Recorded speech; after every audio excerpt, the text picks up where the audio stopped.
Assalamualaikum warahmatullahi taala wabarakatuh. Kampung Tarim, ke Tarim yuk. Kembali lagi bersama saya Fahim Kertasanjaya Dan juga alhamdulillah bersama saya juga Ivan Nur Samsudin di sini. Di episode kali ini Kak, sangat-sangat spesial sekali Kak. Wah, kenapa tuh Pak? Karena kita kedatangan bintang tamu. Beliau adalah salah satu santri pertama Habib Umar Kak.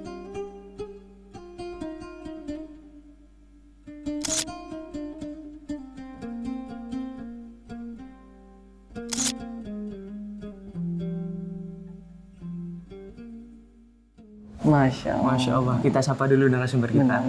Ahlan ya Habib. Assalamualaikum. Waalaikumsalam. Siapa balik Kak? Iya benar sekali ya Allah. Gimana kabarnya Habib? Alhamdulillah, di malam-malam Ramadan Allah beri kita kesehatan. Untuk mudah-mudahan taufik hidayah bersama kita. Dan acara Kampung Tarim menjadi acara yang berkah insyaAllah. Amin. Allah catat acara ini sebagai bentuk kita menghidupkan malam-malam Ramadan. Masuk dalam hadis Nabi, man qama ramadhana imanan wa ihtisaban ghufira lahu ma taqaddama min dhanbi. Siapa menghidupkan malam Ramadan walaupun dengan salat tarawih atau ibadah yang lain, maka diampuni semua dosanya. Dan ini dihitung ibadah yang kita akan mendapatkan manfaat insyaallah.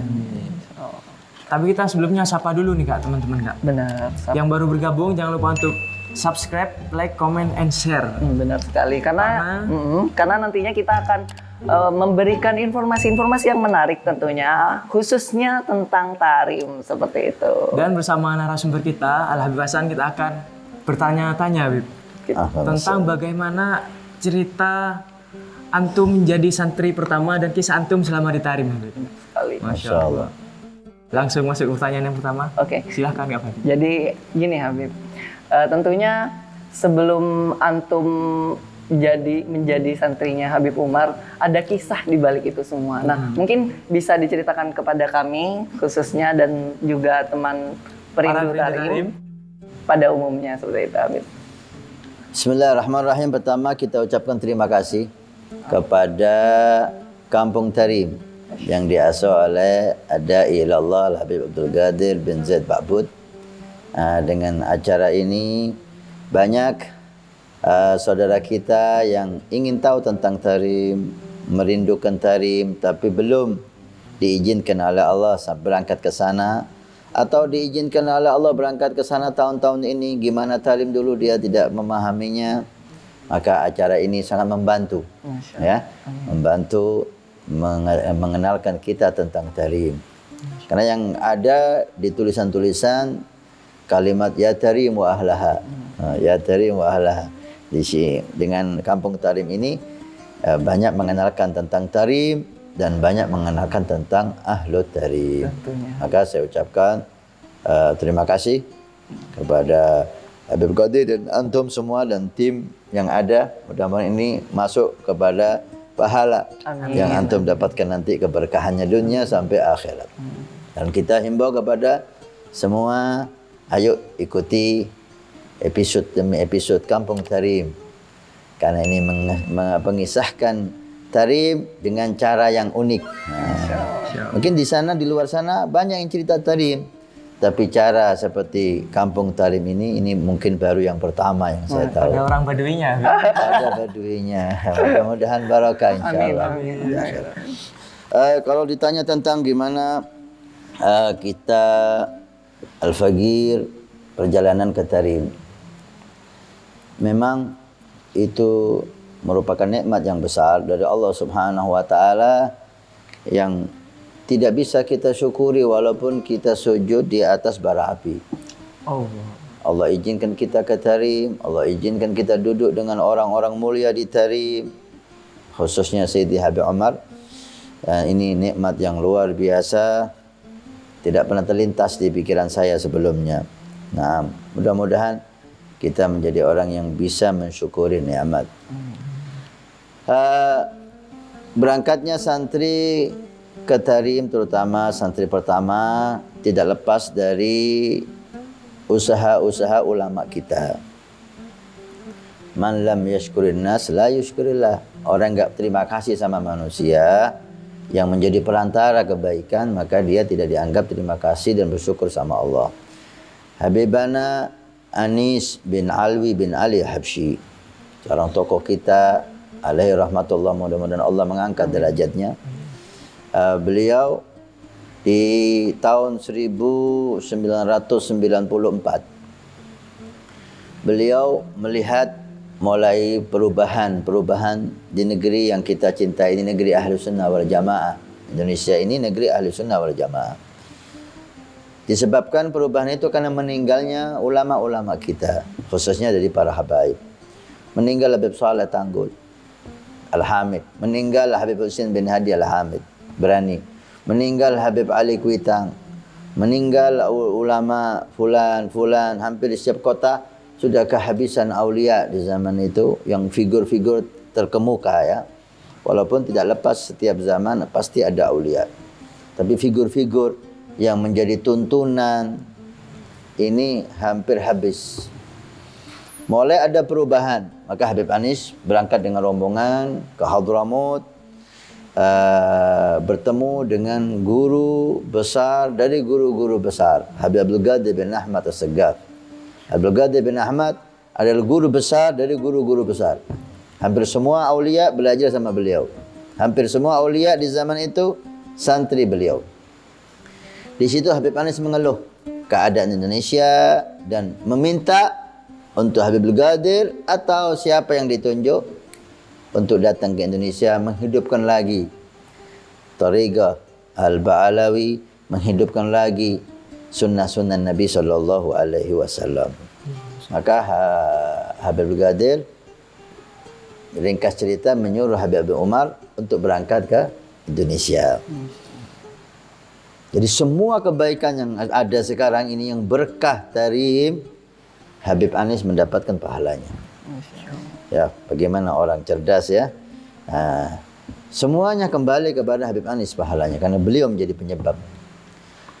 Datang Habib Umar. Waktu itu dengan Habib Ali Jufri, dengan Habib Ibrahim bin Muhammad Al-Haddad. Ipar Habib Umar, putra Habib Muhammad Al-Haddad. Mulailah berdakwah ke Indonesia. Pertama, tujuan utama hadir hall Solo, Hall Habib Ali Habsyi.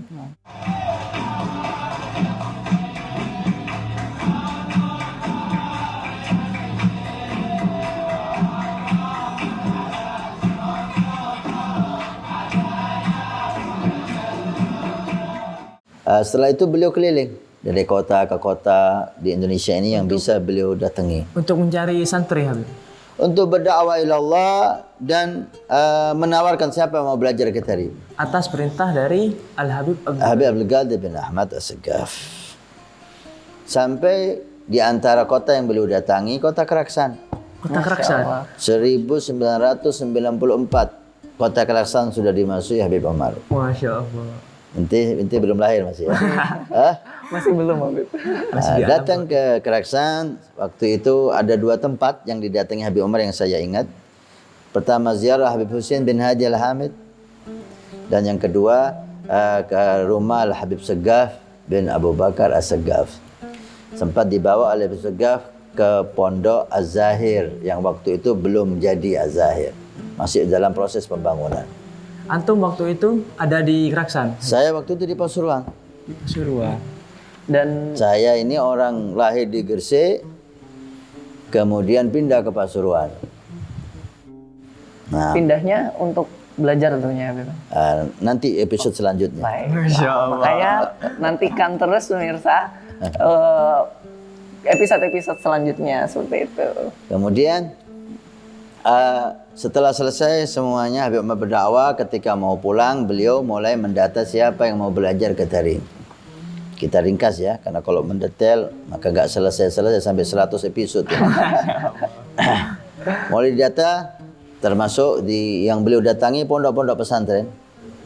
Pondoknya Ustaz Hasan Baharun, pondoknya Ustaz Abdullah Abdun, ya, termasuk pondok Habibana Ustaz Taufik bin Abdul Qadir As-Saggaf.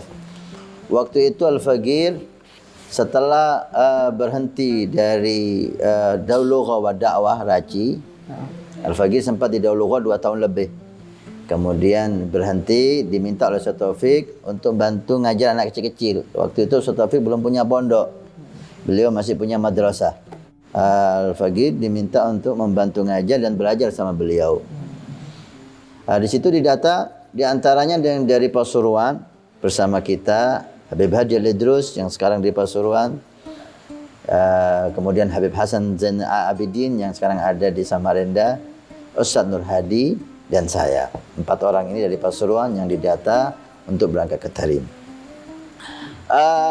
Kita ambil pelajaran bagaimana Habib Omar ketika taat sama gurunya Habib Ghadir bin Ahmad mendapatkan berkah yang begitu besar. Ini poin ya. Bagaimana seseorang ketika taat sama guru, keberkahan semua ini yang diperoleh Habib Omar berkat beliau taat kepada gurunya Habib Ghadir bin Ahmad. Setelah saya masuk dalam santri yang akan ke Tarim, ibu saya dengar. Saya ngomong sama ibu saya, abah saya. Abah saya setuju. Habib Ismail Al-Muhdhar alaihi rahmatullah. Ibu saya takut. Takut karena saat itu tidak ada yang ke Tarim. Karena Tarim saat itu terputus komunikasi dengan Jawa. Tarim itu, Hadramaut itu pernah dijajah oleh komunis. Sekitar kurang lebih 25 tahun dijajah komunis. Terputus sudah, nggak ada yang berani ke Tarim. Nah, ini kita rombongan ke Tarim pertama kali. Maka kekhawatiran orang tua kita itu ini beralasan lah. Terutama ibu saya tidak setuju saya ke sana. Itu yang pertama karena takut. Karena Hadramaut itu dikesankan hadir maut. Yang datang mati.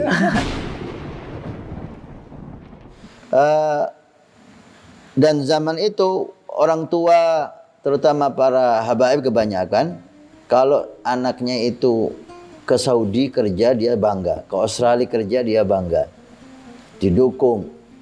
Tapi kalau ke Hadramaut belajar dilarang karena takut. Masih belum mengenal ya Habib. Memang zaman itu ilmu kurang dihargai. Kalau kita akui di zaman itu ilmu kurang dihargai. Kita jarang menjumpai habaib yang pakai sorban, jarang. Pakai songkok putih ini udah jarang. Apalagi seperti sekarang, gamisan, imamah, jubah, itu nggak ada terlihat sama sekali kecuali orang tua-tua.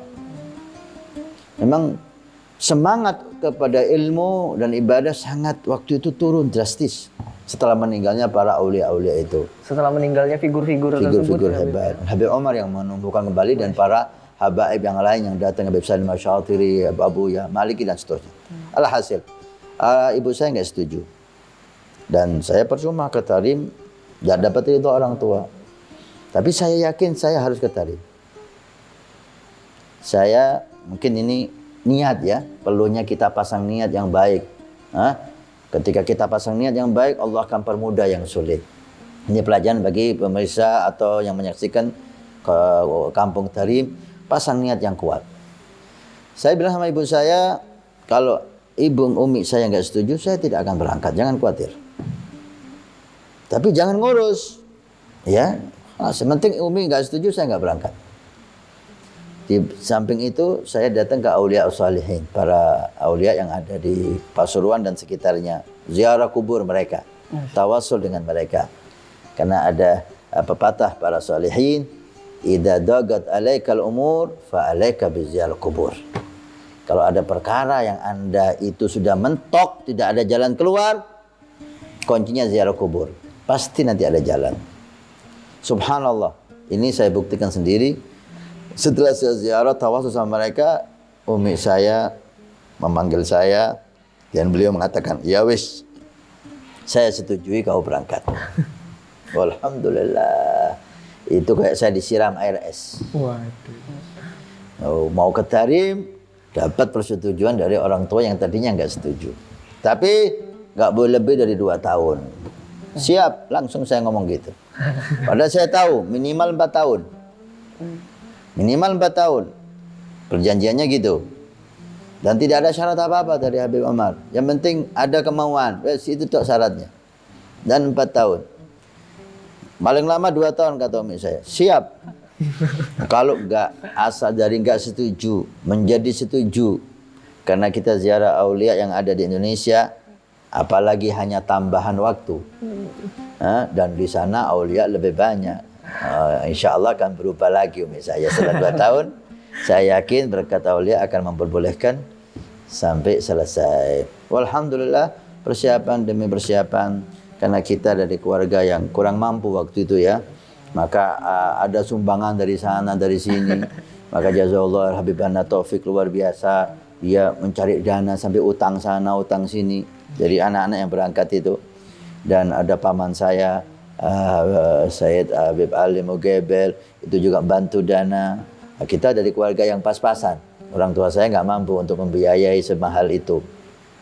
Alhamdulillah terkumpul dan semuanya akhirnya berangkat dari Pasuruan waktu itu naik bis ke Jakarta, naik bis dengan rombongan dari santrinya Ustaz Taufik, santrinya Ustaz Hasan Baharun, santrinya Ustaz Abdullah Abdun, kumpul jadi satu. Itu baca maulid sebelum berangkat ke rumah Abdurrahman Balega alaihi rahmatullah. Karena beliau yang salah satu orang yang kenal Habib Umar sebelum orang lain. Nah, ada kisah yang tidak tahu kisah apa yang namanya, perjalanan saya pribadi. Ibu saya nggak tega lihat saya keluar dari rumah mau ke Hadramaut itu, mau berangkat. Abah saya kerja, saudara saya keluar. Jadi saya ke rumah itu sendirian. Yang lain dikawal rombongan keluarganya, saya keluar dari rumah sendirian. Saya bawa tas sendiri, saya ngunci rumah saya sendiri, saya titipkan kunci itu ke tetangga. Saya manggil becak sendiri, saya naikkan itu koper ke becak, sampai ke saya naik becak sendiri, semuanya diantarkan mobil, diantarkan keluarga, saya sendiri. Sampai ke bis, sampai ke acara maulid baru abah saya datang di tempat maulid itu. Alhamdulillah. Berangkatlah kita ke Jakarta, bertemu dengan teman-teman yang di Jakarta, Habib Jindan, Habib Mundir alaihi rahmatullah, ya. Habib Quraisy Baharun, Masya Allah, tokoh-tokoh besar sekarang mereka. Tinggal saya yang kecil ini. Alhamdulillah, di situ sekitar 30 orang kita terbang. Terbang ke Hadramaut. Ke Hadramaut melalui Yordan, nginep di sana. Jadi masih sempat transit dulu ya, Habib? Transit waktu itu transit di Yordan, kita ziarah Ashabul Kahfi di sana. Nah, ziarah Bahrul Mayyit. Hasil di situ dua hari waktu itu. Nah, ada kisah di situ itu yang menarik. Karena saya baru pertama naik pesawat itu. Iya. Seumur hidup belum naik pesawat. Berarti dalam hati mungkin ada rasa ketar-ketir gitu ya, Habib? Ketar-ketir, bangga naik pesawat.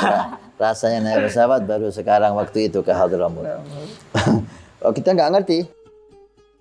Waktu di hotel bintang 5 transit makan. Saya siang saya tidak makan, ada dapat karcis. Pergi sama anak-anak ziarah-ziarah. Malam waktu makan, saya masuk makan restorannya. Datanglah petugas hotelnya itu, Jakarta yang mau ke Yaman. Kalau iya, transit iya. Jakarta yang transit hanya ada makan siang, nggak ada makan malam. Tuh, ini kata saya siang tadi nggak makan, saya bilang. Hah? Saya siang nggak makan. Lo udah bisa, kalau kamu nggak makan, hangus. Yang jelas malam ini kamu makan, bayar. Waduh. Bayar. Berapa? 60 dinar. Kira-kira kalau dirupiahkan 60 dinar. Dasar uang sana itu dirham. Itu uang dirham, 1 dirham itu 2 kali lipatnya dolar. Jadi 1 juta lebih sekali makan itu. Saya bilang 60 dirham saya hitung 2 kali lipatnya dolar. Waktu itu 1 juta lebih, nggak jadi makan. Dan 1 juta lebih untuk 1 orang ya, Habib? 1 orang. Ini ongkosnya pas-pasan. Nggak jadi makan. Lo enggak makan? Kalau enggak, siapa yang mau makan bayar segitu mahalnya? Kalau enggak wis, ente makan gratis sudah. Hanya waktu itu anak makan 1 juta lebih anak seorang. Alhamdulillah. Sampailah kita terbang lagi dari Oman itu Yordan ke Hadramaut. Masya Allah, seperti yang dikhawatirkan Ibu Antum, Habib. Seperti apa keadaan Hadramaut saat itu? Hadramaut saat itu ya sangat terbelakang ya. Tapi mohon maaf dulu, Yeah. Kita cukup sekian untuk episode kali ini. Kita sambung di episode selanjutnya. Masya Allah. Jadi buat teman-teman nih, biar nggak penasaran lagi, tunggu aja di episode-episode berikutnya. Jangan lupa nyalakan lonceng notifikasi agar tidak ketinggalan Benar episode-episode sekali. selanjutnya. Dan- Cukup sekian dulu untuk episode kali ini Habib. Allah wassalam. Ya wabillahi taufik, hatta nufik, wa nal hakil farik. Assalamualaikum warahmatullahi taala wabarakatuh.